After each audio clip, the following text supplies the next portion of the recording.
ఇప్పుడు అంతా మొత్తం గోల్డ్ కలర్లోకి వచ్చినాక అన్నీ ఉడికినవి. ఇప్పుడు టమాటాలు వేసుకొని మగ్గించుకొని పసుపు ఉప్పు వేసుకొని బాగా మగ్గించుకోవాలా టమాటాలు అంతే. తర్వాత గుడ్లు వేసుకున్నాం. పసుపు కొద్దిగా సాల్ట్ వేసినావా, కొంచెం సాల్ట్ బాగా కలుపుకొని ఉడికించుకోవాలి. ఉడికించుకున్న తర్వాత కారం వేసుకోవాలా. అన్నీ ఉడుకుతాయి, మొత్తం మగ్గాలి. ఇప్పుడు మగ్గిన తర్వాత కారం వేసుకొని మళ్ళీ మగ్గించుకొని తర్వాత గుడ్లు వేసుకోవాలి. గుడ్లు వేసుకొని కొత్తిమీర వేసుకొని బాగా మగ్గించి దింపుకొని తినడే. కొద్దిగా అల్లం పేస్ట్ అది కూడా మగ్గుతుంది బాగా. ఇప్పుడే వేసేయాలంట. ఇప్పుడే వేసేయాలి. ఇప్పుడు ఇది కూడా రసం పట్టుకోవాలి, ఎందుకంటే ఇది పచ్చి ఉంటుంది కదా, మొత్తం మగ్గినాక స్మెల్ పోతుంది అట్లా బయట కాదు కదా. ఇప్పుడు అల్లం పేస్ట్ వేసాం కదా, బాగా కలుపుకోవాలి. ఇప్పుడు కింద మీద చేసుకుంటే మొత్తం అంతా పట్టుకుంటాం కూరల్లో. ఇప్పుడు కారం వేసుకున్నాము. కారం వేసుకొని కలుపుకున్నాము. కలుపుకొని మళ్ళీ కొంచెం మగ్గించుకోవాలి. కారం ఎక్కువ చాలు.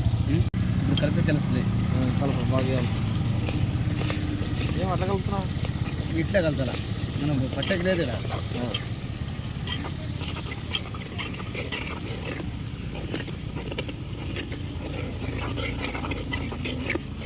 సరిపోతుంటావు కారము కొద్దిగా చేద్దామా? సరిపోతుంది. కొద్దిగా చేయాలి.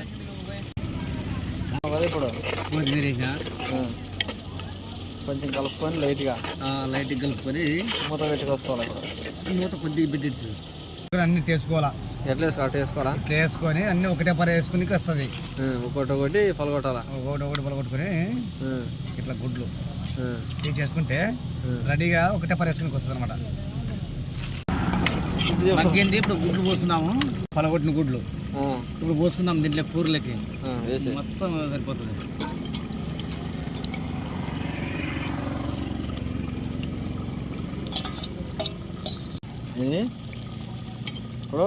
ఇప్పుడు కలుపుకోవాలి. బాగా కలుపుకుంటే అంతా కూర లెక్క మాదిరిగా బాగా టేస్ట్ ఉంటుంది అనమాట. ఇట్లా అడుగు పట్టుకోకున్నట్టుగా ఒకటి కలుపుకుంటే కింద మీద బాగా కలుపుతుంది. టేస్ట్ బాగా కుదరదు. ఇట్లా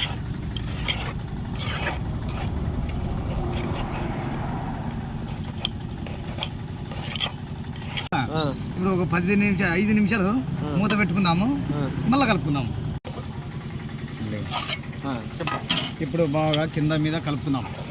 ఇట్లా కలుపుకుంటే అంతా కింద మీద రెడీ అవుతుంది. కరెక్ట్ కలుస్తుంది అనమాట.